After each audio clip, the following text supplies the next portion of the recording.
पटना से एक लड़की बांके बिहारी जी के दर्शनों के लिए आती है। तो बांके बिहारी मंदिर में क्या देखती है, गोस्वामी जी ने बांके बिहारी जी को शॉल ओढ़ा रखी थी। सर्दियों का समय था तो लड़की के मन में विचार आता है, मैं भी घर पर लड्डू गोपाल की सेवा करती हूँ। मैं तो कभी भी अपने लड्डू गोपाल को शॉल या स्वेट शर्ट नहीं पहनाती। फिर ये लड़की निर्णय लेती है कि मैं घर जाते ही अपने लड्डू गोपाल के लिए शॉल और स्वेट शर्ट लेकर आऊँगी और अपने लड्डू गोपाल को पहनाऊँगी।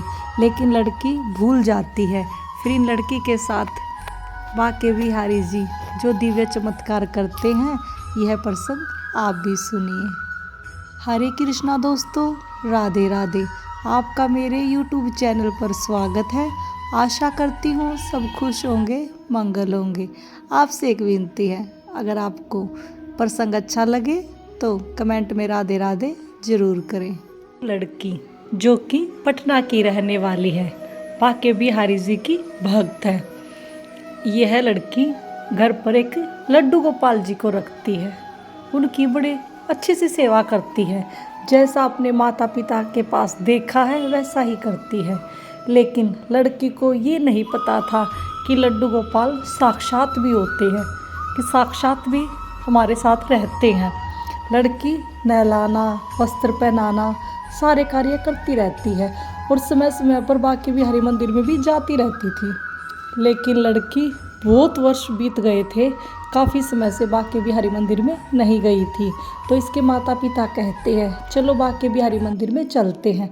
तो लड़की बड़ी खुश थी कि बड़े लंबे समय के बाद मैं बांके बिहारी जी के दर्शनों के लिए जा रही हूँ। तो लड़की अब बांके बिहारी मंदिर में पहुँचती है तो क्या देखती है कि बांके बिहारी जी ने शॉल ओढ़ रखी है। गोस्वामी जी ने बांके बिहारी जी को सर्दी के समय में शॉल ओढ़ा रखी है। फिर लड़की के मन में विचार आता है कि मैं भी घर पर लड्डू गोपाल रखती हूँ। मैंने तो कभी भी सर्दियों में अपने लड्डू गोपाल को शॉल नहीं ओढ़ाई, कोई स्वेट शर्ट नहीं पहनाई। ऐसा मतलब मेरे लड्डू गोपाल क्या ठंड में रहते हैं। लड़की बहुत विचार करती है और वहीं पर खड़े होकर निर्णय लेती है कि जैसे ही मैं घर जाऊंगी मैं भी अपने लड्डू गोपाल को शॉल जरूर ओढ़ाऊंगी। क्या पता मेरे लड्डू गोपाल को भी ठंड लग रही हो। तो लड़की अब घर पहुंचती है। लड़की थकी हुई होती है तो सो जाती है और अगले दिन सुबह अपने लड्डू गोपाल को स्नान कराती है, पोशाक धारण कराती है। कराने के बाद ऐसे ही सारा दिन अपने लड्डू गोपाल को भोजन कराती है और शाम को सो जाती है। तो लड़की जैसे सोती है तो सपन में क्या आता है कि बांके बिहारी स्वयं बोल रहे हैं और उनके लड्डू गोपाल उनको दिखाई दे रहे हैं, जो बोल रहे हैं कि मैंने आपको इशारा भी दिया कि मुझे ठंड लगती है, लेकिन तुम मुझे कभी भी शॉल नहीं उड़ाती। ऐसा क्यों? तुम तो बांके बिहारी मंदिर में निर्णय लेकर आई थी ना, फैसला कर कर आई थी कि जैसे ही घर आओगी मुझे शॉल उड़ाओगी। फिर भी क्यों भूल गई? तुम मुझे कल से शॉल जरूर उड़ाना, मेरे को बड़ी ठंड लगती है। तो लड़की सोचती है कि ये मैंने सपन में क्या देखा। समय देखती है तो सुबह के 4 बजे हुए थे और फिर ज़ोर ज़ोर से रोना शुरू कर देती है कि मेरे लड्डू गोपाल को तो ठंड लगती है। ये क्या है? मैं अपने लड्डू गोपाल का बिल्कुल भी ध्यान नहीं रखती।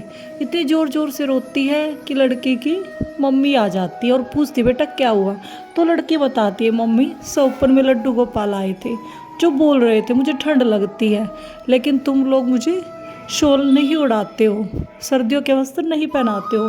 तो लड़की की माँ कहती है बेटा चुप हो जा, कोई बात नहीं, थोड़ा सवेरा होते ही हम दोनों चलेंगे, बाजार जाएंगे और लड्डू गोपाल के लिए शॉल और स्वेट शर्ट लेकर आएंगे। तो लड़की अब चुप हो जाती है।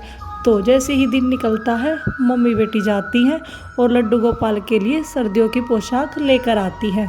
तो दोस्तों आपसे भी एक विनती है, अगर आप लड्डू गोपाल की सेवा करते हैं तो अच्छे से करें, अपने घर का सदस्य मानकर करें। जैसे आपको ठंड लगती है ऐसे ही हमारे लड्डू गोपाल को भी ठंड लगती है। यदि आप अपने घर का सदस्य नहीं मानोगे तो मैं सच बोल रही हूँ, आपके लड्डू गोपाल में कभी भी प्राण नहीं आएंगे। वो कभी भी आपकी बातें नहीं सुनेंगे, क्योंकि हमारे लड्डू गोपाल भाव के और प्रेम के ही तो भूखे हैं। अगर आप उनसे प्रेम एक सदस्य की तरह कर रहे हो तो उनमें भी प्राण आ जाते हैं और सदस्य की तरह वो आपके साथ जीवन व्यतीत करने लग जाते हैं। अगर आप उनको सिर्फ एक मूर्ति मानकर, एक तस्वीर मानकर आप उनकी सेवा कर रहे हो, क्या फ़ायदा है? कोई फ़ायदा नहीं है। ऐसे तो आप मंदिर जा सकते हो, ये सोच सकते हो कि एक मूर्ति है बस, आ सकते हो। ऐसे ही आप अपने लड्डू गोपाल को अगर सिर्फ एक मूर्ति मानकर सेवा कर रहे हो तो वह सेवा नहीं लगती। ऐसे परमात्मा की प्राप्ति कभी नहीं होती। अगर आप अपना सदस्य मानकर करते हो, जो भी आपका दिल करे, भाई मानना है, बेटा मानना है, जो भी आपका दिल करे, पिता मानना है, अगर आप अपने लड्डू गोपाल से घर का सदस्य मानकर प्रेम करते हैं तो वे आपके प्रेम को अवश्य ही स्वीकार करते हैं। आपसे एक विनती है, अगर आपको वीडियो अच्छी लगे तो कमेंट में राधे राधे ज़रूर करें। आज के लिए बस इतना ही, मिलते हैं अगली वीडियो में। तो बोलिए श्री कुंज बिहारी श्री हरिदास, राधे राधे।